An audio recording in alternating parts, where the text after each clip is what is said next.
Good afternoon, everyone. Welcome to the Law Society of Upper Canada's inaugural Human Rights Awards ceremony. Would you please be seated?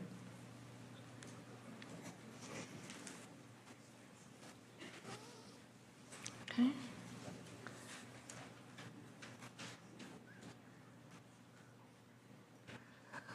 L'Honorable Irwin Cotler, distingués invités, collègues, mesdames et messieurs, merci d'assister à cette première remise du prix des droits de la personne du Barreau du Haut-Canada.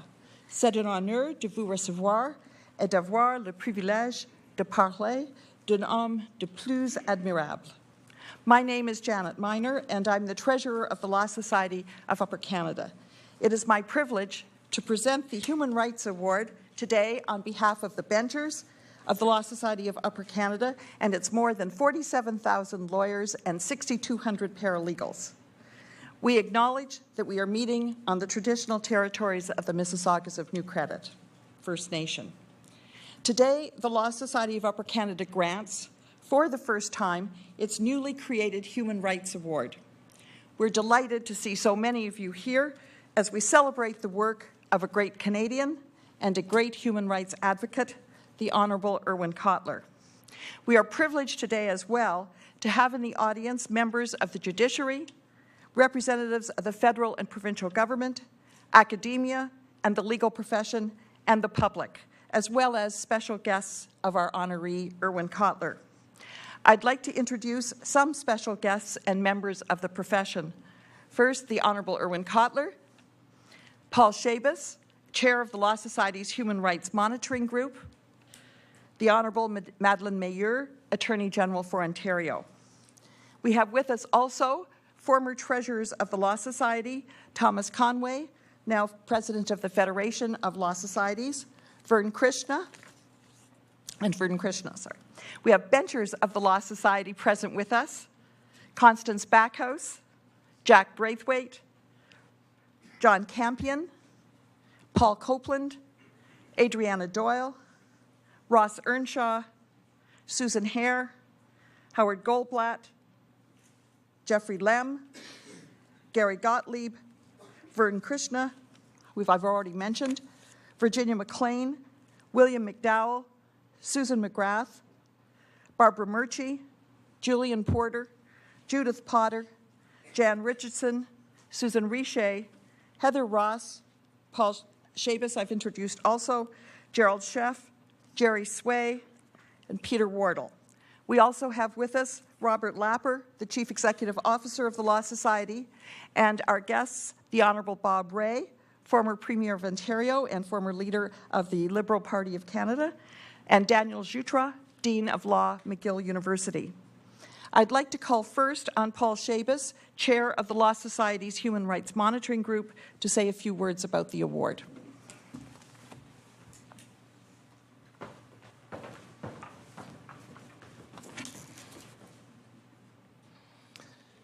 Thank you, Treasurer, and good afternoon, everybody, friends all. As Chair of the Human Rights Monitoring Group, it's my great honor to celebrate with you today the Law Society's commitment to human rights.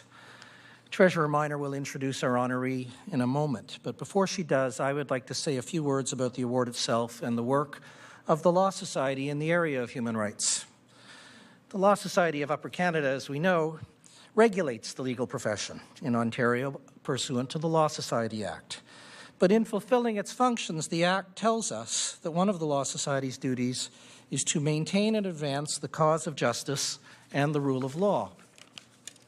And I'm pleased to say that we take that duty seriously, not only in advancing the rule of law in Ontario, but by recognizing that threats to the rule of law around the world impact all of us and can threaten the rule of law here.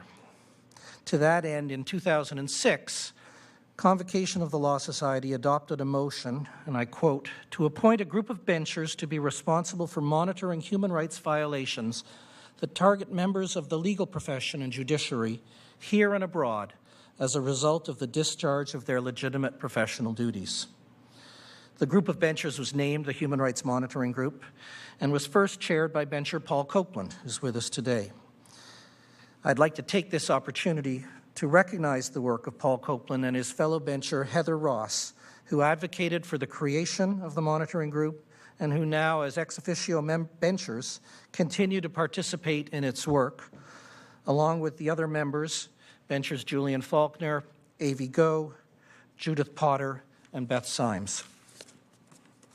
And I also want to take this opportunity to acknowledge the wonderful support throughout its existence of our equity advisor, José Bouchard, and her staff.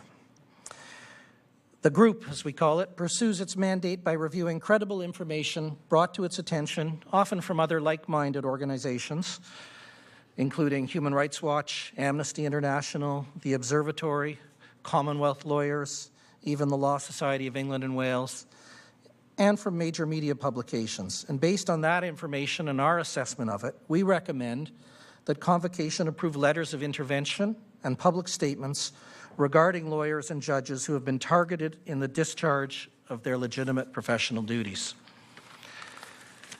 And this targeting is usually not subtle. It often includes speaking out not just about harassment, but intimidation, unlawful detention, often being held incommunicado, house arrests, violence, abuse, torture, even assassinations.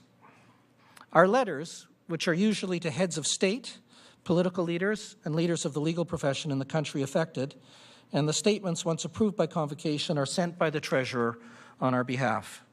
Our role is clear. When and where the independence of the bar, the judiciary, and the rule of law is placed at risk, we speak out.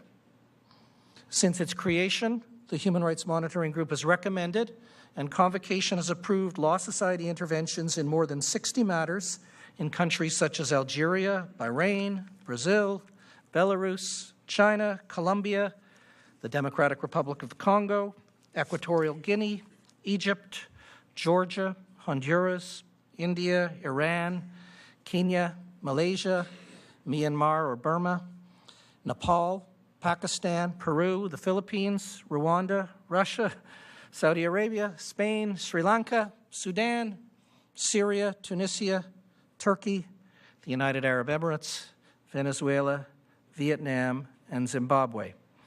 And just this morning, the group met and discussed possible interventions in Tajikistan and Argentina. Our work has not gone unnoticed. The legal profession here has reacted positively to our actions in support of lawyers and judges in Pakistan, including attending a gathering, or as some of us mischievously call it, a demonstration, that was held in front of Osgoode Hall a few years ago. Justice Afiuni of Venezuela, while under house arrest, thanked the Law Society for its intervention, which was front-page news in that country. Burmese lawyers who were recently reinstated to the practice of law thanked the international community and our Law Society for their efforts in assisting them. Dr. Shireen Abadi of Iran, whom we honored here a few years ago, noted the importance of the Law Society interventions in her country. And more recently, the Law Society interventions in support of Madam Justice Bandaranayake in Sri Lanka received considerable media attention and were positively received. And I know firsthand how much our support means to lawyers who struggle for human rights in China, because I've met with some of them and talked to them about this. The Law Society also holds programs on the importance of the rule of law. Last year, for example, bringing retired General Romeo Dallaire here for a remarkable session on his efforts to eradicate the scourge of child soldiers. And so the creation of this award, which was on the recommendation of the Human Rights Monitoring Group, provides us with another opportunity to raise awareness of the importance of human rights and of upholding the rule of law. The award, which is to be granted every 2 years, recognizes outstanding contributions to the advancement of human rights and/or the promotion of the rule of law provincially, nationally, or internationally. The award may be granted for devotion to the advancement of human rights and the rule of law over a long term, or for a single outstanding act of service. The recipient must demonstrate an outstanding contribution to human rights and/or the promotion of the rule of law where the service is in accordance with the highest ideals of the legal profession. The award recipient is approved by Convocation on the recommendation of the Monitoring Group and the Law Society Awards Committee. And I'd like to now turn the podium back to Treasurer Minor to introduce our recipient and honored guest. Thank you.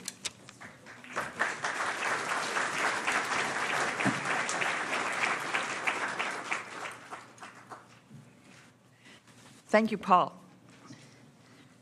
It's my honor to describe the exemplary career and the extraordinary achievement of the Honorable Irwin Cotler, the first recipient of our award and today's guest of honor. In all aspects of his professional life, Irwin Cotler reflects the highest ideals of the legal profession. What are those ideals? We take them to be the safeguarding of the rights and freedoms of all persons, the championing of the rule of law, and the support for free and democratic access to justice for everyone. The career of the Honorable Irwin Cotler is a testimony to the unwavering pursuit of those ideals, both in Canada and internationally.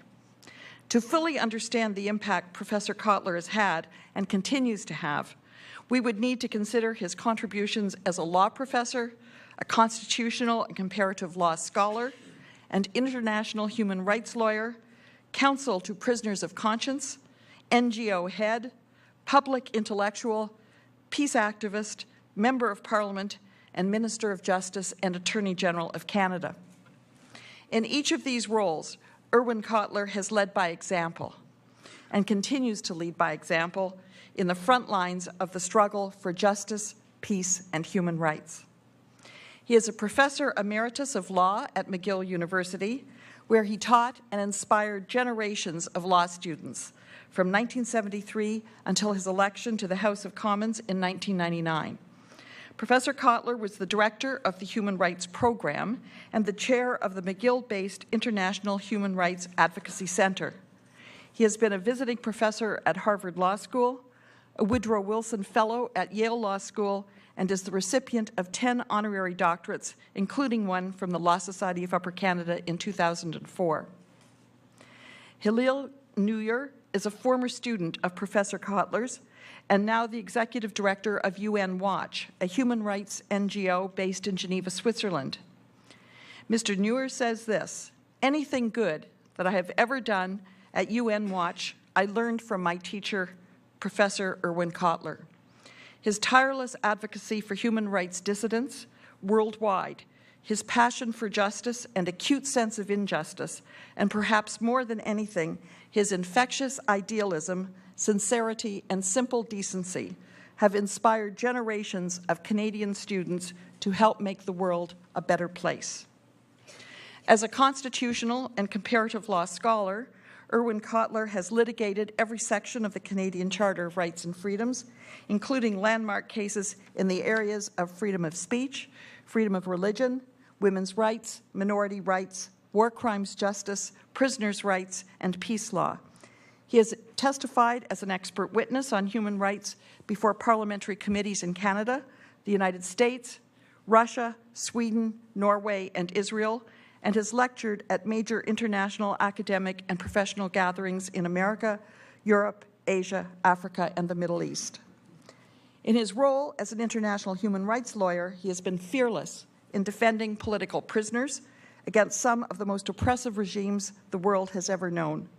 He served as counsel to former prisoners of conscience Andrei Sakharov and Nathan Sharansky in the former Soviet Union, Nelson Mandela in South Africa, Jacobo Timmerman in Latin America, and trade union leader Mukhtar Pakpahan in Asia. He later served as international legal counsel to imprisoned Russian environmentalist Alexander Nikitin, Nigerian playwright and Nobel laureate Wole Soyinka, the Chilean-Canadian group Vérité et Justice in the Pinochet case, and Chinese-Canadian political prisoner Professor Kunlun Zhang.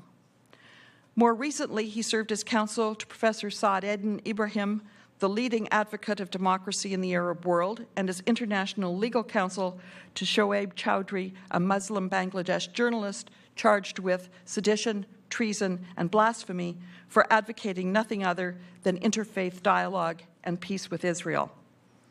In a feature article, Maclean's magazine referred to Irwin Cotler as counsel for the oppressed. Professor Kotler was one of 13 Canadians banned from traveling to Russia under sanctions imposed by President Vladimir Putin in March of last year. On his official Twitter feed, he commented, "I see my travel ban from Russia as a badge of honor, not a mark of exclusion." He has also been deeply involved in the development of international humanitarian law, served as counsel to the Deschênes Commission of Inquiry in the matter of bringing Nazi war criminals to justice, filed amicus briefs before the International Criminal Tribunals for former Yugoslavia and Rwanda, and was leading advocate for the establishment of an international criminal court. Professor Kotler continues to speak out in the struggle against impunity when trying to bring war criminals to justice. In a recent interview, he noted that it is scandalous that there is a situation like that of Sudan, where Omar al-Bashir has been indicted by the International Criminal Court for war crimes, crimes against humanity, and genocide, and still he can move around freely. No doubt we have not heard the last from Professor Kotler on the issues in Sudan. In addition to all of Irwin Cotler's human rights activities and leadership in academia and in courtrooms around the world, he has also served the country for 16 years as a model parliamentarian.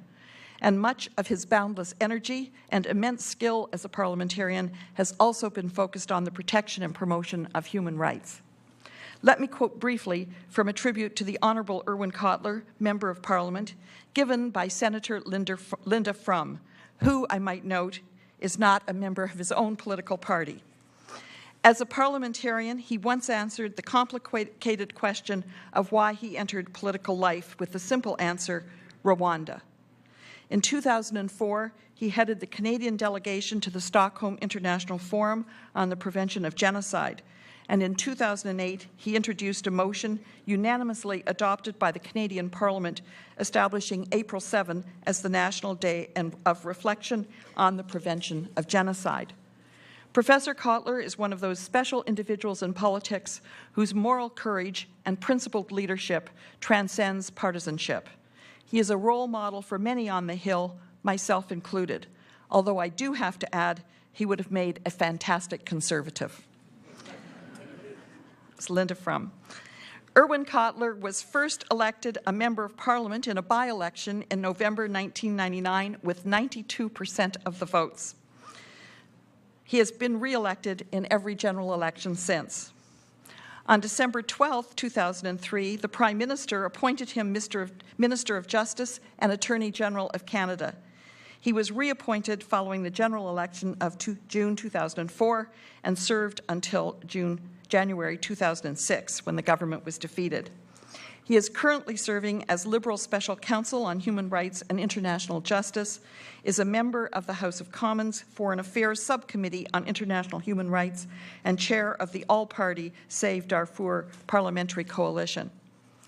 As Minister of Justice and Attorney General, he helped transform the face of the judiciary through the appointment of two outstanding women justices to the Supreme Court of Canada, Justices Rosalie Abella and Louise Sharon, making the Supreme Court of Canada the most gender-representative Supreme Court in the world, while appointing the first ever visible minority and Aboriginal justices to appellate courts, including Justice Harry Laforme of the Ontario Court of Appeal.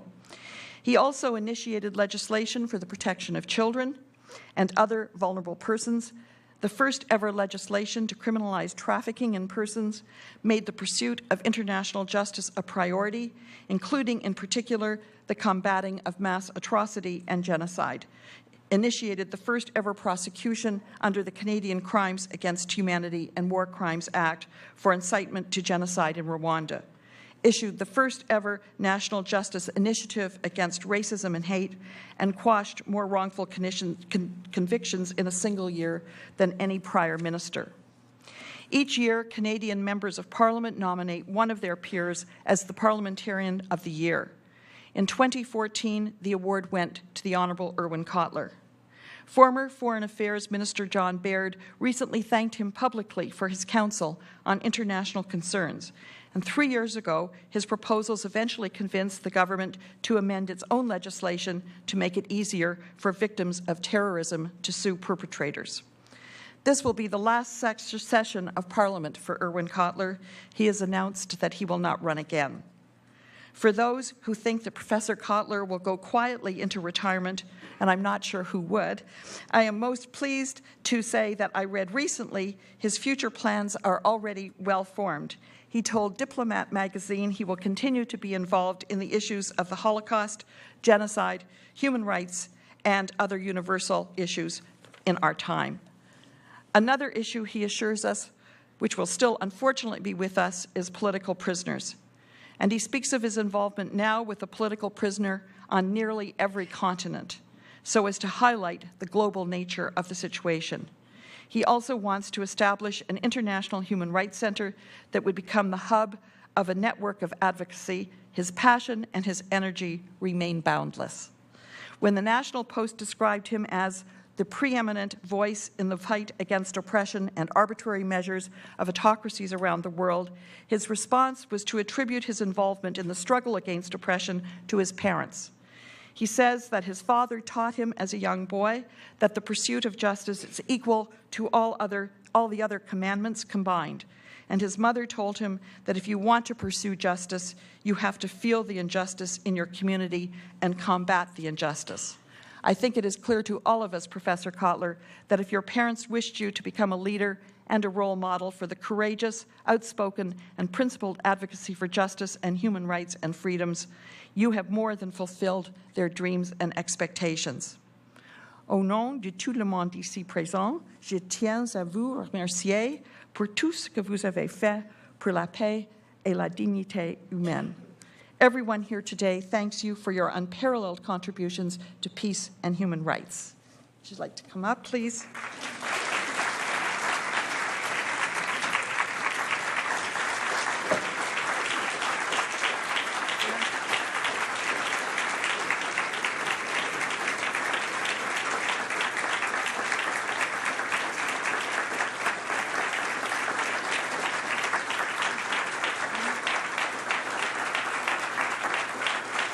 Thank you. On behalf of the Law Society of Upper Canada, in recognition of your outstanding contributions to the advancement of human rights and promotion of the rule of law in accordance with the highest ideals of the legal profession, I present to you, Professor Irwin Cotler, the Law Society's Human Rights Award.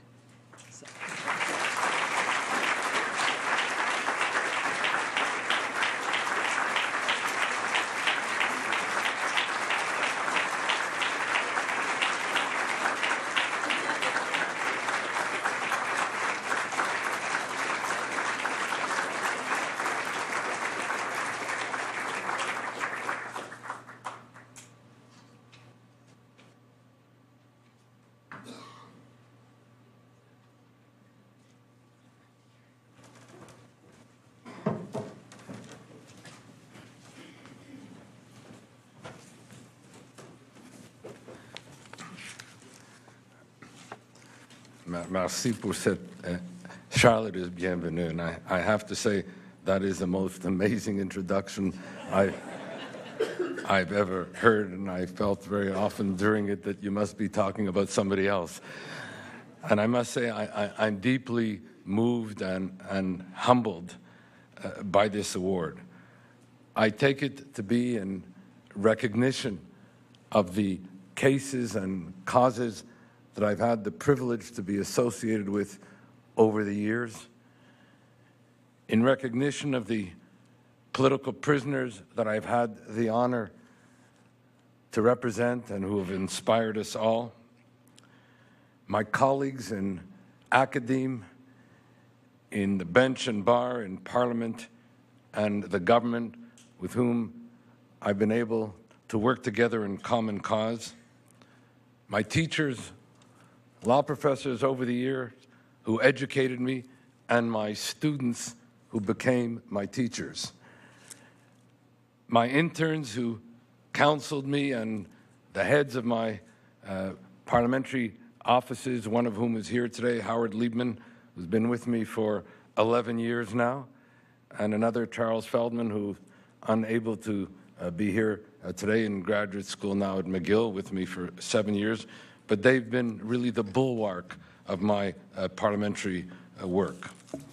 My friends, some of whom are here today and made the trek from outside of Ontario to do so, and my wife and my children who've endured much of what I've been doing all these years, but who've been there with me in the trenches all the time. Though I have to say candidly, my wife was sometimes on the other side of those trenches, but her, her voice really was an excellent counterpoint, and sometimes you need that kind of exchange in order to arrive at the principled advocacy approach. And perhaps most important, if I may, and Janet, your own remarks, inspired me in that regard, the remembrance of my late parents, who provided me with an abiding and enduring moral compass. It was my late father who would teach me, before I understood the profundity of those words, that justice shall you pursue was equal, as he put it, to all the other commandments combined. And this, as he put it, this is what you must teach on to your children. But it was my mother who, when she heard my father say these things, and you correctly mentioned, John, when she would hear my father say these things to me, she would say, if you want to pursue justice, then you have to understand, you have to feel the injustice about you. You have to go in and about your community and beyond and feel the injustice and combat the injustice. Otherwise, the pursuit of justice will end up being a theoretical abstraction. And so I suspect that this led to my involvement in the two great human rights struggles of the second half of the 20th century. The struggle against apartheid in South Africa and the struggle for human rights in Soviet Jewry in the former Soviet Union, and which led to my involvement with the political prisoners who became the face, the voice of those struggles.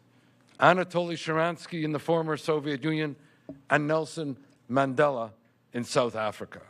Both of them embodied the three great struggles of the second half of the 20th century. The struggle for freedom, which, as Nelson Mandela put it, the long march to freedom. The struggle for democracy and the struggle for equality. And what Sakharov said of Sharansky could be said of Mandela, and back about Sakharov, these three great political prisoners, when in a meeting with Sakharov, he said to me, in the former Soviet Union in the late 70s, he said, Sharansky is each and every one of us. Sharansky represents us all. And indeed, these political prisoners, wherever they may be, represent us all. And if I may, I'd like to pay tribute to the Law Society of Upper Canada for your work, your commitment to the rule of law, your engagement with political prisoners, your human rights monitoring group, which is setting the gold standard for taking up the cause of the independence of bench and bar and defending the rights of those imprisoned in different parts of the world. I'm astounded by the work you do, and all I can tell you is that we are all your beneficiaries for this great work.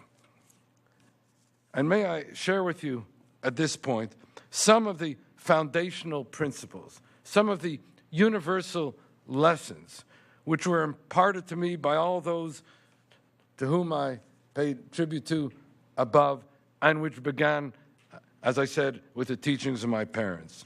The first is the importance, I would say, the imperative of remembrance. As the French put it, le devoir de mémoire. Indeed, we meet at an important historical moment in this remembrance and reminder. In the immediate aftermath of the 70th anniversary of the liberation of Auschwitz, the most brutal extermination camp of the 20th century, of the horror of things too terrible to be believed, but not too terrible to have happened. And I remember when I was visiting Auschwitz and I walked into the barracks there, and there was a sign, and it said, and it still haunts me, it said, from 1941 to 1945, 1.3 million people were murdered here at Auschwitz. 1.1 million of them were Jews, reminding me of the lesson taught to me years ago by Nobel Peace Laureate and Holocaust survivor himself, Elie Wiesel, who said that the Holocaust was a war against the Jews in which not all victims were Jews, but all Jews were targeted victims.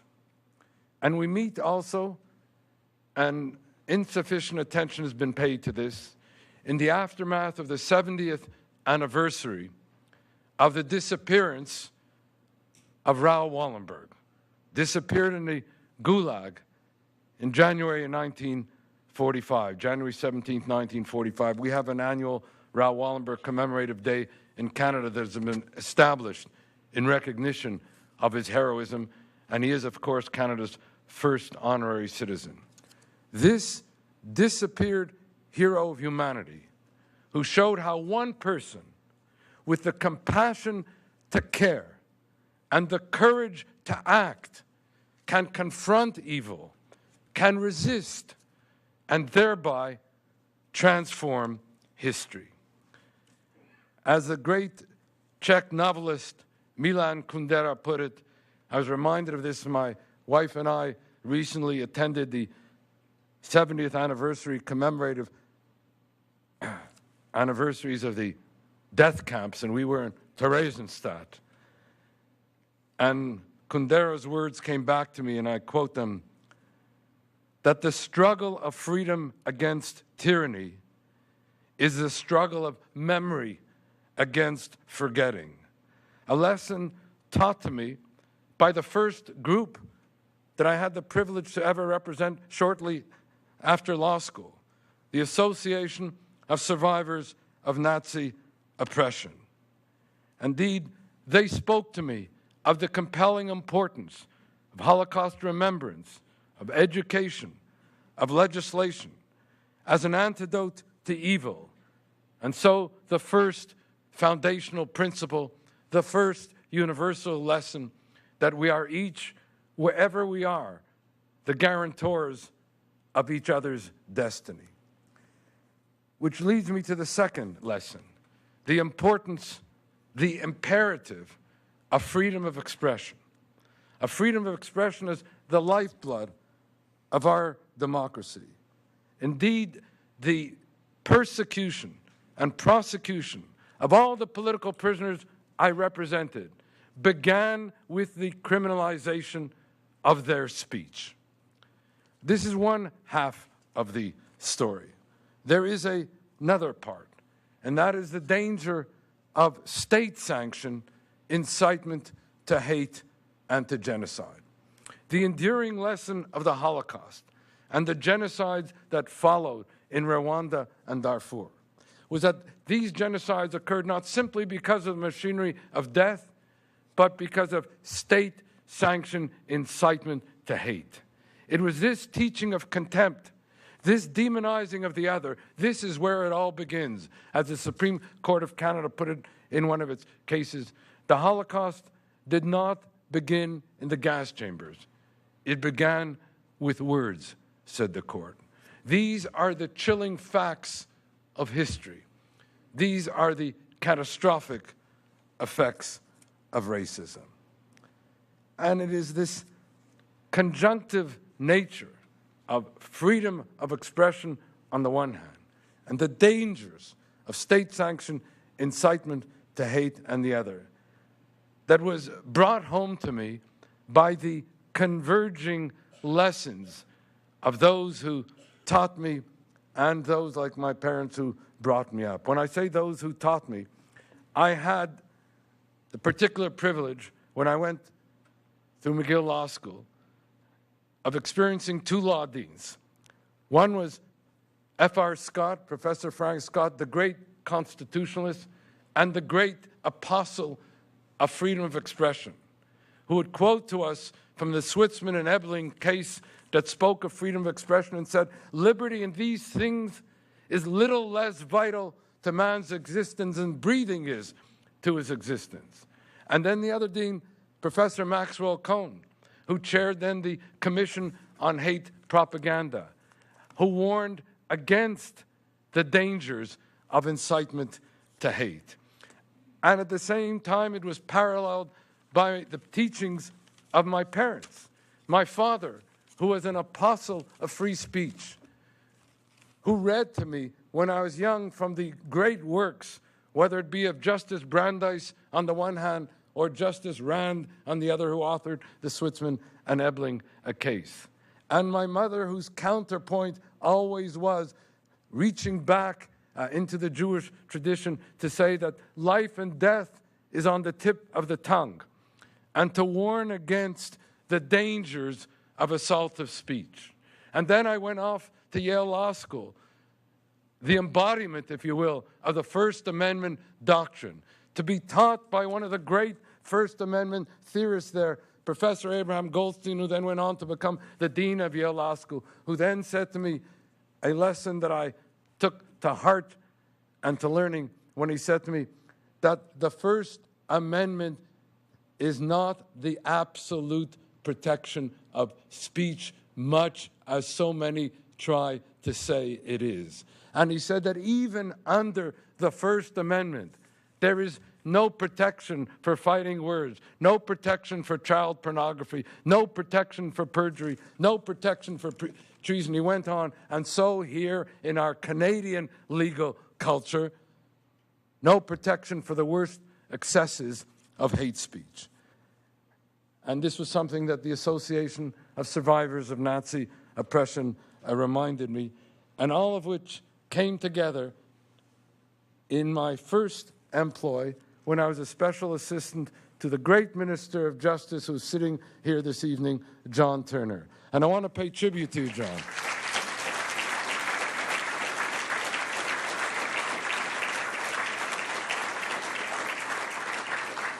Because you were my first mentor.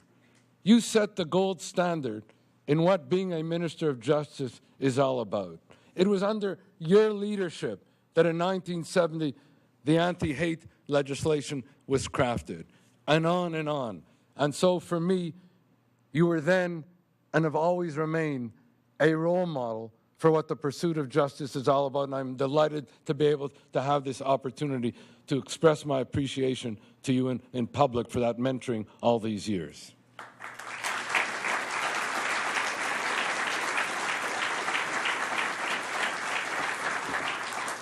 Which brings me to the third lesson, also a foundational principle of my learning and advocacy. Just as freedom of expression and hate speech became a touchstone of my scholarship, my interventions before the courts, my work as Minister of Justice and Attorney General, but I'm speaking now here of the importance of the promotion and protection of the Canadian Charter of Rights and Freedoms, which I have to say began with and was nurtured in the time when I was working with John Turner.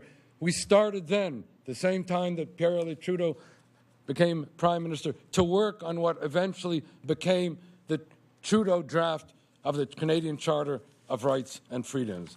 But I have to say that that Trudeau draft was not the draft that then became the Charter of Rights and Freedoms. It was as a result of an incredible event which bears recall this evening, and that is the joint House-Senate Committee on the Constitution, which in 1980 and 1981 heard witness testimony from individuals and groups, indeed group after group, that came up to Parliament Hill and testified. And at the end of the day, the Charter of Rights and Freedoms that emerged, the People's Charter, as we reference it, was something very different from the Charter of Rights and Freedoms that was first presented by Pierre-Éliott Trudeau, though I commend him for his inspiration in that regard. But I want to pay tribute this evening to the women in this country, because it was the women groups who came up to the Parliament Hill and transformed Section 15 of the Charter, because their experience with what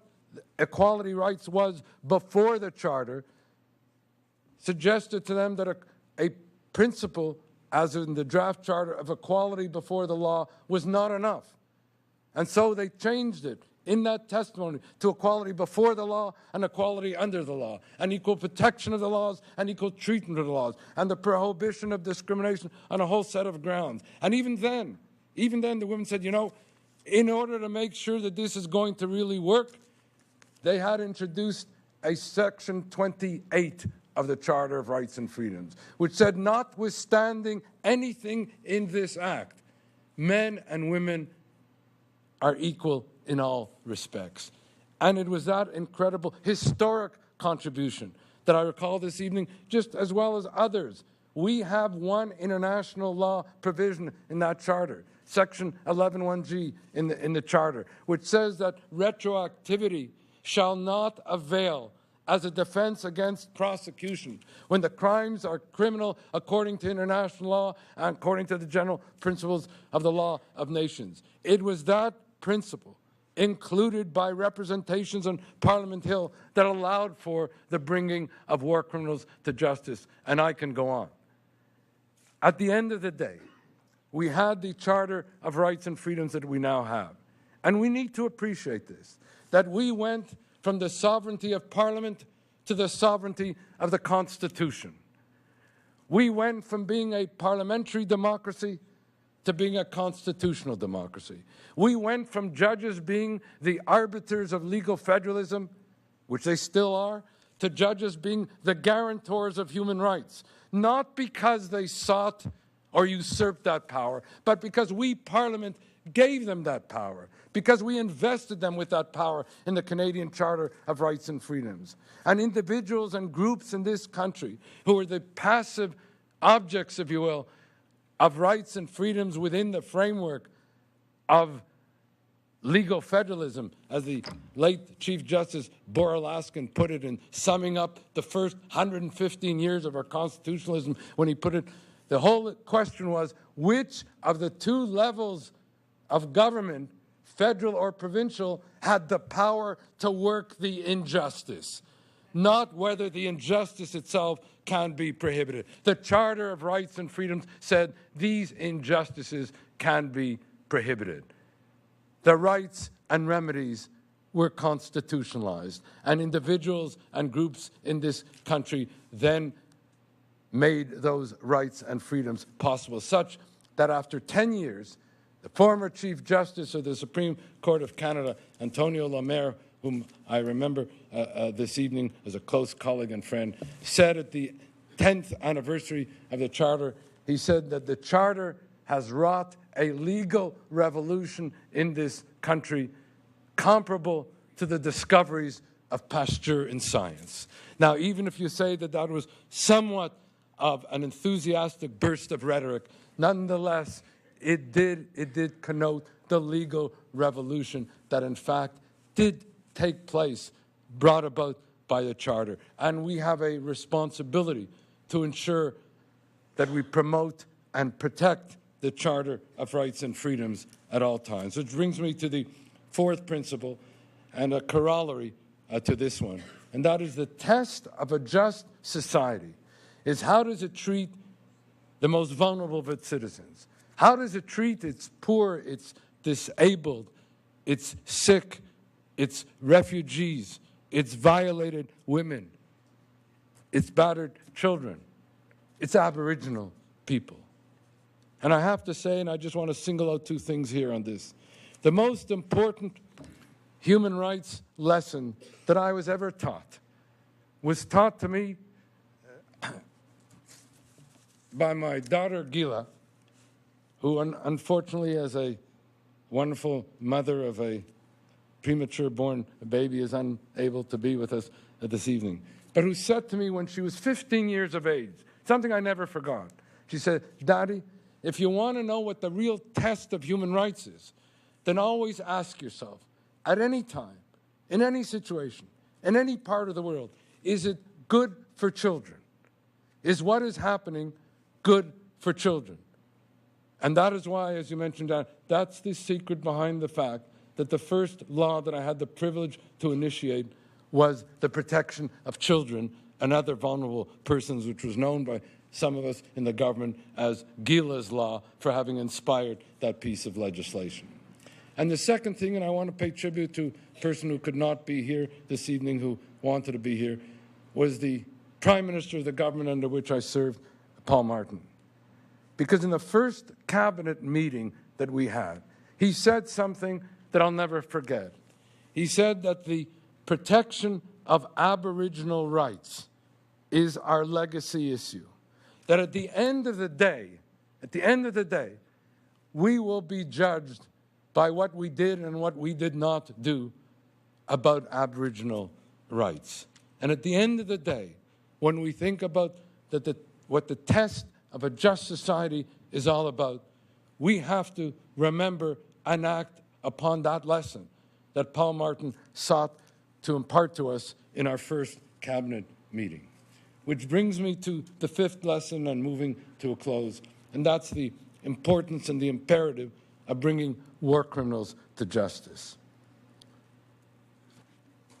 If the 20th century was the age of bigotry, it was also the age of impunity. Few of the perpetrators were brought to justice.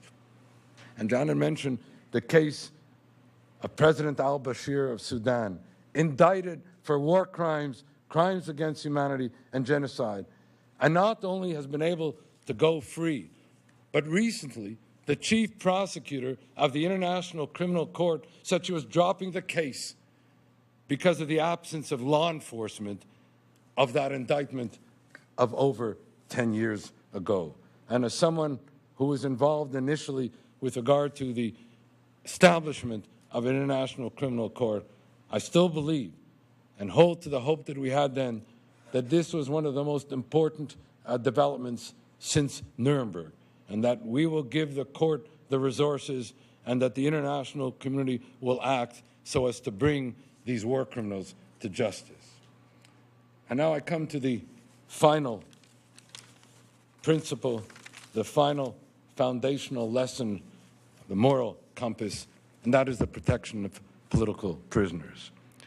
And I end where I began, because, you know, in the Jewish tradition in which my parents imparted to me, the liberation of captives, the liberation of political prisoners, is seen to be such an overriding obligation that you are permitted even to transgress the Sabbath for the purpose of protecting and liberating political prisoners. And as I've learned in my work with political prisoners, I've learned the reason why. Because they symbolize not only what the deprivation of liberty is all about, and in their torment and torture, what the brutalization of political prisoners is all about. The pain and suffering also that their families endure. But they become a looking glass to the countries and governments of oppression which imprison them. And they tell us something about those governments, as your Human Rights Monitoring Group knows only so well. And if we want to know the transformative impact in a global historical sense of freeing political prisoners, let me just close with one example. And that is that Nelson Mandela endured 27 years in a South African prison and emerged to preside not only over the dismantling of apartheid, but to become the president of the first democratic, non-racial, egalitarian South Africa. And I say to myself, what might things have been had there not been a Nelson Mandela? And I lament even what things have happened since we have not had Nelson Mandela. But he's symbolizing for me, as Sakharov did in the Soviet Union, these world historical figures who are imprisoned and whose liberation can transform history. But we need not only look to those prisoners, we need to look to ourselves. And I close with the words of the great sage Maimonides, who said that we should each see the world as divided into half good and half evil. Therefore, one good deed by any one of us can transform the cosmic scale from evil to good.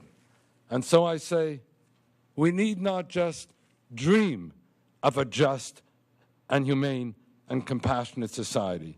Each one of us, by our good deeds, one by one by one, can bring about that just, compassionate, and humane society. Thank you.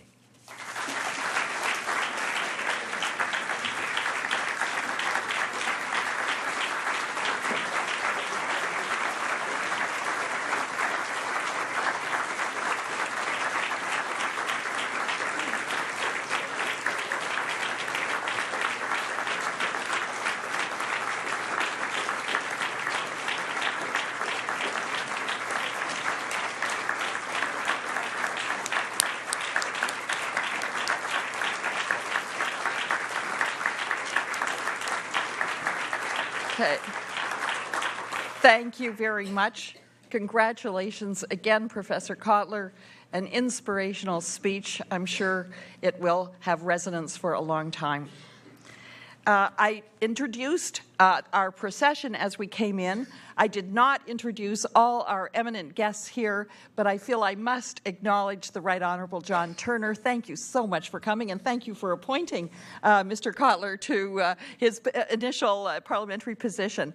Thank you, too, for all the Chief Justices we have here from various levels of court in Ontario, Senator Smith, also, and of course, family and friends of Mr. Kotler. Thank you for sharing him with us.